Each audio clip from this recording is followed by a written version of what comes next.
the call for independence started rising in Africa. Okay, Egypt was the first to gain their independence far long 1922.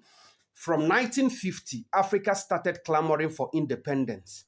Okay, and the momentum was high, the pressure was high, and all that. The reason is that the people who went out from Africa to school over there, or some of the slaves, they now found out that what was happening to Africa was exploitation. The West was actually stealing from us. Okay, they now understood that these people did not come to do us a favor. These people has not been favorable to us. These people are not doing us any good. They are not doing us any gain. Okay, so they started clamoring for independence of African states from over there. Okay, they started sending the information, the messages back home.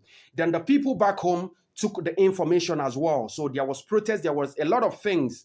Okay, a lot of activities were going on. So countries started gaining their independence. Okay, as of 1951, Libya got their independence.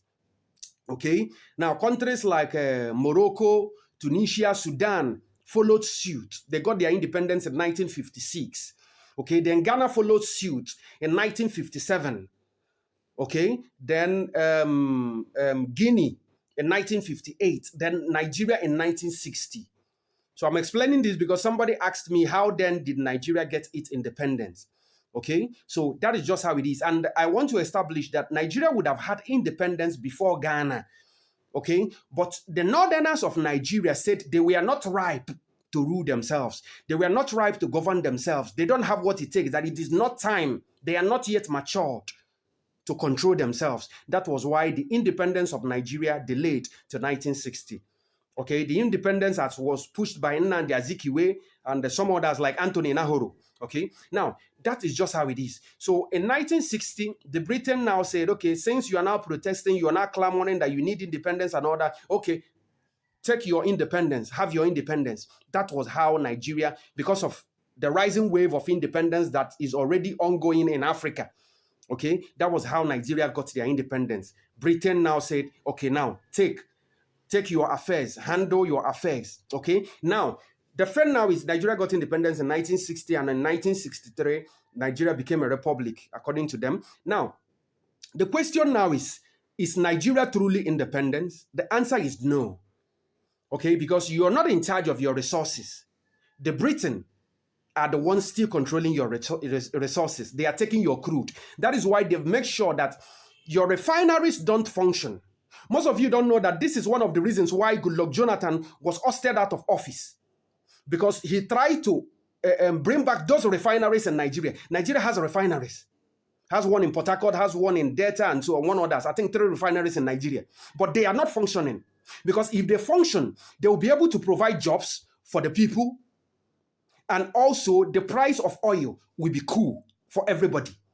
So they prefer moving the crude, the raw crude, outside to Europe, to those countries, then bring something small for you. That is how it is. So if Jonathan had succeeded in getting those refineries to work, that is to say raw crude will no longer leave Nigeria to Europe or to those places, and they will be hungry. Of course, they need your oil and all that. So that is one of the reasons why they pushed Jonathan out of office, for those of you who doesn't know. Now, Britain is still in charge of your resources. They are the ones controlling your resources and all that. All these things are still going on. They are still the ones that are in charge of your policies and your policies. Okay, that is why you find out that before the election, they will bring some people they call foreign observers. And at the end of the day, those morons will open their mouth to say that the election was free and fair. Despite how corrupt the election was, they will still tell you that the election was free and fair. That is how it is, because the person who has entered power is of their interest. Okay, they have been able to implant their interest in power. That is how it is. Most of you don't know that Jonathan was actually threatened by the West to step down. That is a story for another day, if some of you wants to know about it. Now, this is how it is. Now, I want to establish something. If you Google when oil was discovered in Nigeria, they will tell you that it is in Oloibiri, current day Bayelsa State, in 1956. But ask Shell BP, ask Shell, what were you doing in Owerri, in Imo State, as of 1914? Now, let me tell you something. The oil in Igbo land The oil in Owerri, the oil in Imo State was used to fight the First and Second World War. Did you hear me? Yes, I said that. The oil, Britain, Shell BP was already drilling oil as of 1914. The First and Second World War, the First World War was 1914 to 1918. It lasted for 4 years. Then the Second World War was 6 years, 1939 to 1945. Okay, the oil that was used, the money that was used to finance these things, the resource that was used to finance it was the oil from Biafra land, from Igbo land. You get that? That is how it is. So they keep exploiting us, they keep stealing from us, and so that is how everything was going on up till this day. So I believe you've learned something, okay? I will talk on other topics. I'll talk about the Ekumeku War, which was one of the reasons why the British referred you as rebel. Some of the wars you fought with them. I'll talk about the Arrow War, okay? I'll talk about also the Aba Women's Riot, the resistance of the brave women, the Amazons of Igbo land, okay? I'll talk about it. This formed the basics of them calling you rebel. Okay, and for those of you that believe that it's only Ethiopia that were not conquered in Africa, that is not true. The Igbos were not conquered. The only thing they used against the Igbos was religious warfare. That was actually what worked. When they introduced Christianity and introduced the Bible, that was actually what worked for them, okay, by using it to enslave and capture the Igbos. The amalgamation of Nigeria was supposed to last for 100 years. And it expired on the 1st of January, 2014.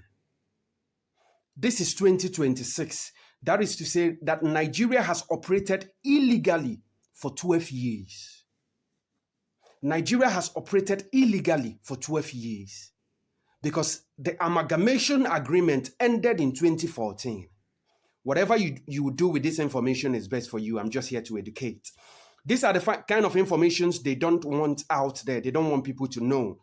Okay, somebody was asking me, or some people has been asking, must you bring everything to the public? Must everything be out there and all that? Yes, it has to be out so that people can know. These are the things, if you bring it out, they come for you. You're either killed or you're imprisoned, like the way they did to Nnamdi Kanu for speaking the truth, because they don't want the people to be awake. They don't want us to emancipate our people. They don't want the people to know the truth. They don't want the people to be free. Now, it is supposed to be that at the end of the agreement, the people can now decide either to continue as an entity or disintegrate or go their separate ways. That is what it is, and that is how it is. Now, people are asking, so I have to continue. Now, in 1914, just as I established the amalgamation of the North and the South, they call it Northern and Southern Protectorate, they brought them together in order to administer them easily, so that it can be easily for them to be administered. Okay, now they continued their processes, okay, they continued their palm oil business, export and so, okay, and at the end of the day, they will refine it, bring the byproduct for us to consume, and also take our little coins, and they will still tax us on it and all that. So that was actually what was going on.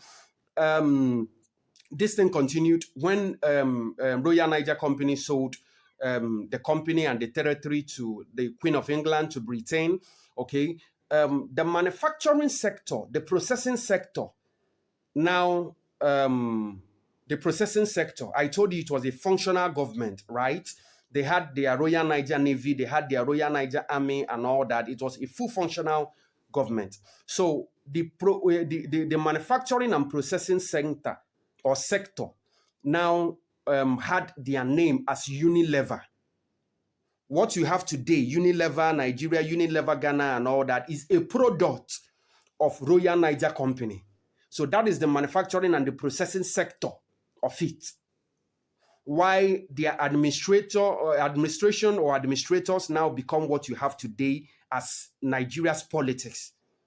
Okay, that is why you find out that everything you do, your policies are being influenced by them. Okay, so Britain run this until 1950, because when it was 1950, the call for independence started rising in Africa.